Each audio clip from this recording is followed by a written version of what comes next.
panahon or hugna sa panahon. Kung imong sabton ang dispensation, it is God's manner or God's way of dealing people in a certain period of time.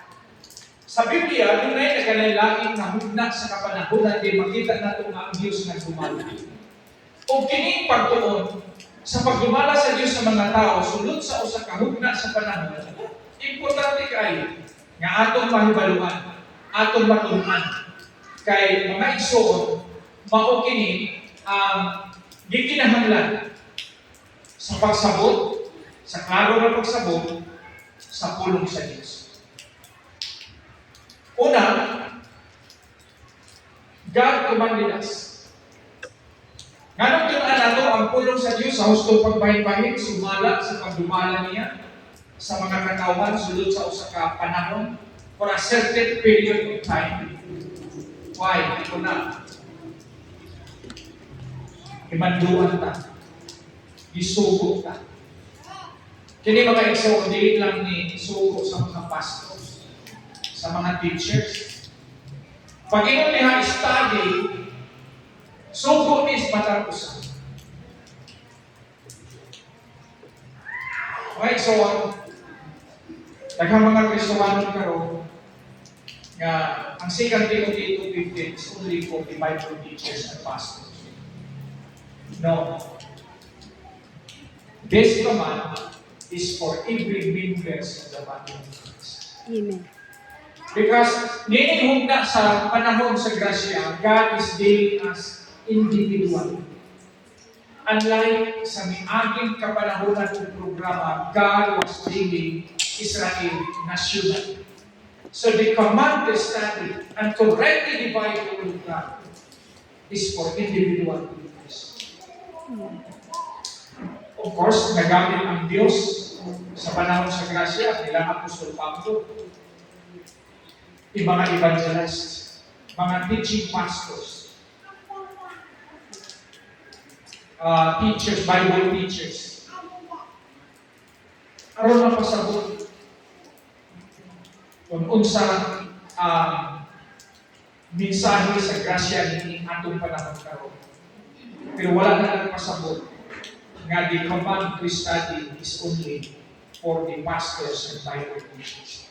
This command is for us to fulfill. Ikalawa,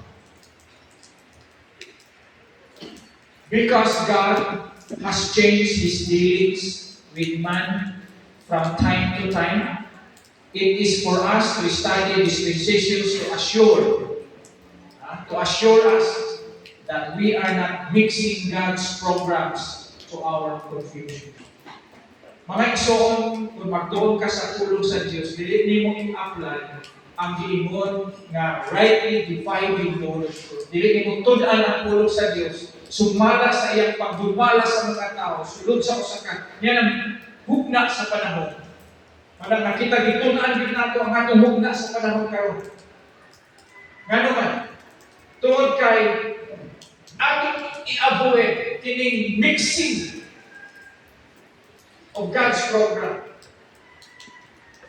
Mga igsoon, usbon ako, naiingon diri, God has changed His dealings with man from time to time. Like for example, from the past dispensation, ang Diyos nagdumala sa Nation Israel. Kabalo pa mga igsoon kung ang Nation Israel ma-failure sila, mag-disobey sila sa Ginoo, ang pagdumala sa Diyos nila, magamit ang Diyos kung lain nasod. Nga mo hatagan sa Diyos, mag-raise ang Diyos o kaaway. Another na nasod, mao'y mo atake sa ilang nasod. Kung nahinugdan nga ang Israel, kadaghan, mga iso na ulipon, kung nagalain-laing nasod, tungod kay ang Diyos na lumala nila sa nisyon, mag-chastise po nila by using nation. Kaya lahi ka ng pagdumala sa iyang katawhan as anisyo, na mako'y mahimong misyonary sa tibok ng kalibutan, kung lahi ka ng pagdumala sa Diyos, nini panahon sa grasya sa body of Christ. Kalahi na ng pagdumala sa nation Israel, sa nation, lahi po kaayo ang pagdumala sa body of Christ. Kita mo yung lumala na sa Diyos, individual. ayaw kalimutan nga ang pagdumala sa Diyos sa members of the body of Christ, He deals us individually. Mana nga dili pwede, nga dili mo tunan ang pagdumala sa Diyos sa miagi o sa karon tungod kay He was dealing the nation Israel as a nation nga mao'y pudala sa iyang panalangin ngadto sa ubang nasod o lahi ang iyang pagdumala sa body of Christ na nakan. Kung dili na nimo siya istadihan according sa pagdumala sa Diyos, there will be mixing of God's program and there will be confusion. Kita dili ta pwedeng magtudlo nga mag-cause of confusion. We should rightly define and we should study the Bible in a dispensational viewpoint. Kaya ma-explain. Kita naman mga exon, maka-explain. May manikit kung mo tanong na, hindi naman ito mag-baptism student. Ang kubala na exon, at least ako explain. But we have the answer. Ganong dili man ta mag-speaking in tongues. Ganong dili man ta mangayo, ganong dili man ta magpagawas o mga dautan espiritu, kabalutan yan. Ganong dili ta magbanhaw mga patay, naatay ko ba? Nga naman, kaya ditulaan nato ang Biblia according to its dispensational view. Kung giunsa pa dumalang sa Diyos ang mga tao sulod sa usa ka hugna sa panahon. O kang atong panahon karon gitawag kag we are in the dispensation of grace. Mabasa na kaso na. Kadaghan mabasa mga igsoon. Nandito. Walang hatag ninyo ang kana dispensation. The past, present, and future ages are characterized by the way God deals with or governs people during that particular time period, hugna sa kapanahonan. The manner of God's dealing with the people during an age is called dispensation. It is simply particular dealing of God for a particular people in a particular period of time. Nga, kadaghan mabasa ng dispensations mga iso. Kadang dispensations, di na mabasa sa imong Biblia. Okay, di na mabasa sa imong Biblia ng dispensations. Mabasa na sa imong Bible. English man na. So, kanang mga passages suppose, mabasa nito ang word, dispensation. Ilabi na sa Ephesians chapter 3, itawag, the dispensation of the grace of God. The dispensation of the grace of God. Ang pagdumala karon sa mga tao mga isun, pinagi sa iyang grasya. Wala na masiparate rin siya sa pagtuon. Not mixing the other programs. Kailangan distinctly na pagtuon o pag-present sa kamatuoran ng isa. Now, atong ipadayon sa ikatulo.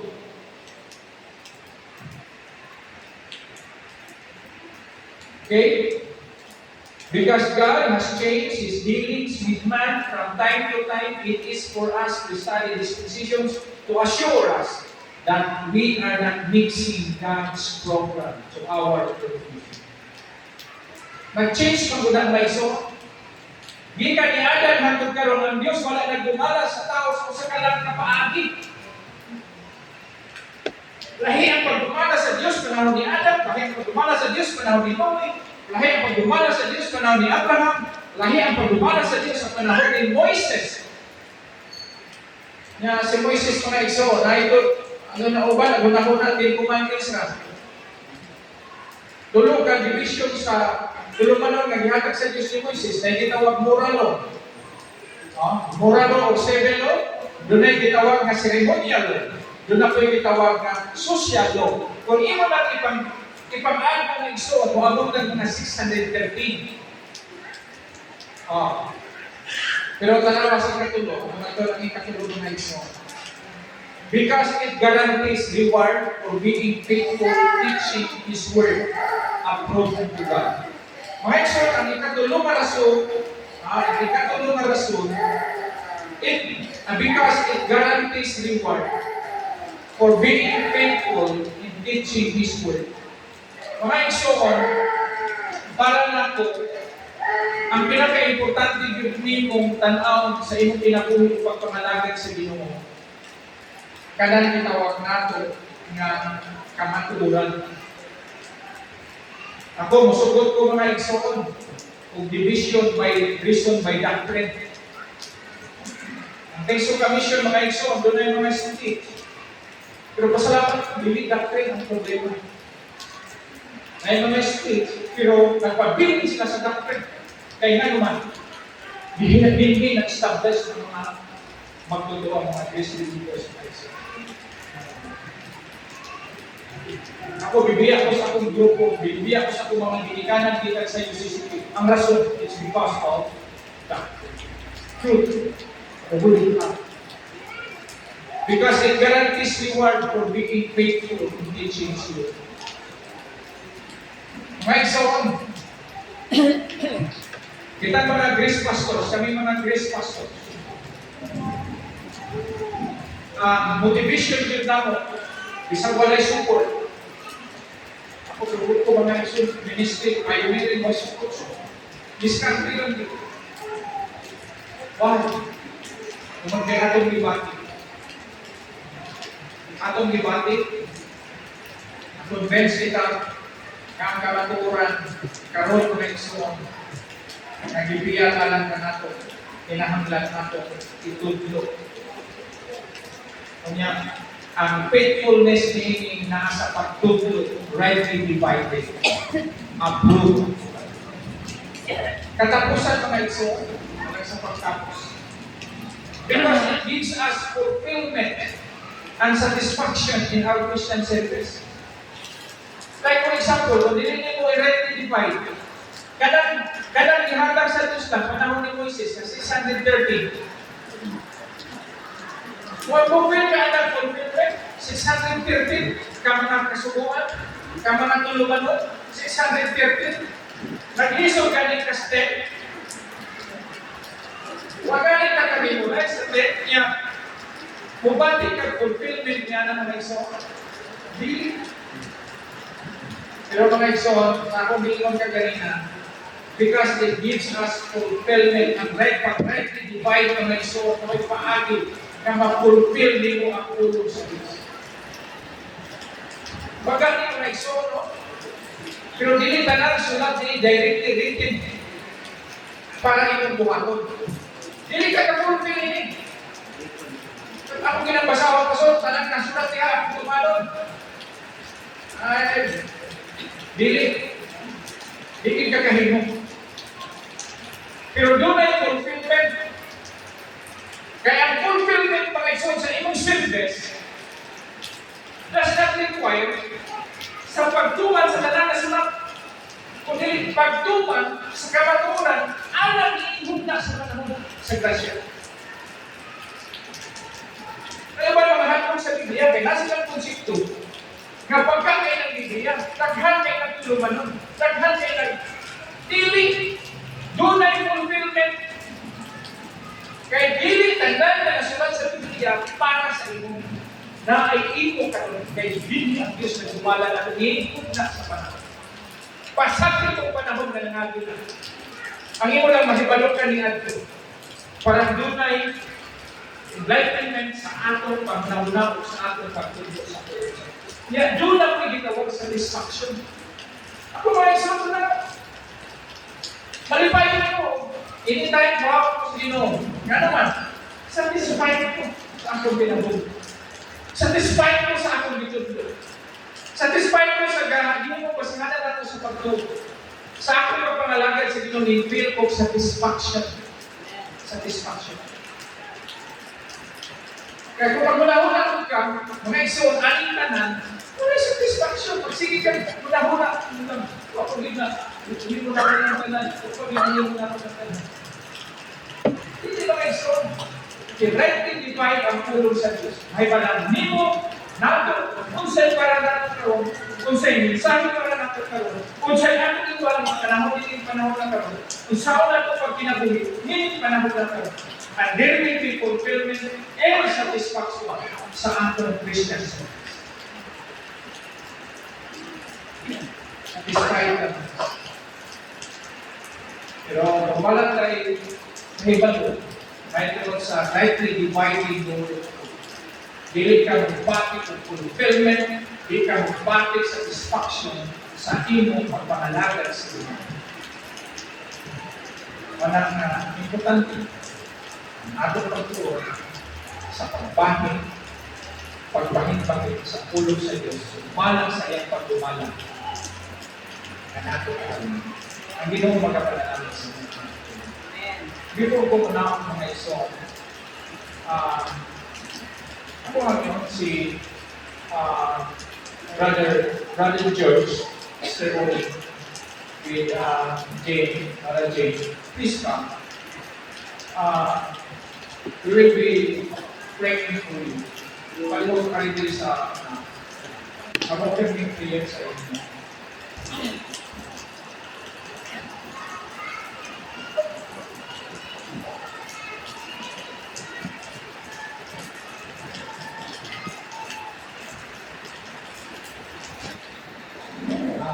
Jane, bangsa ng papa.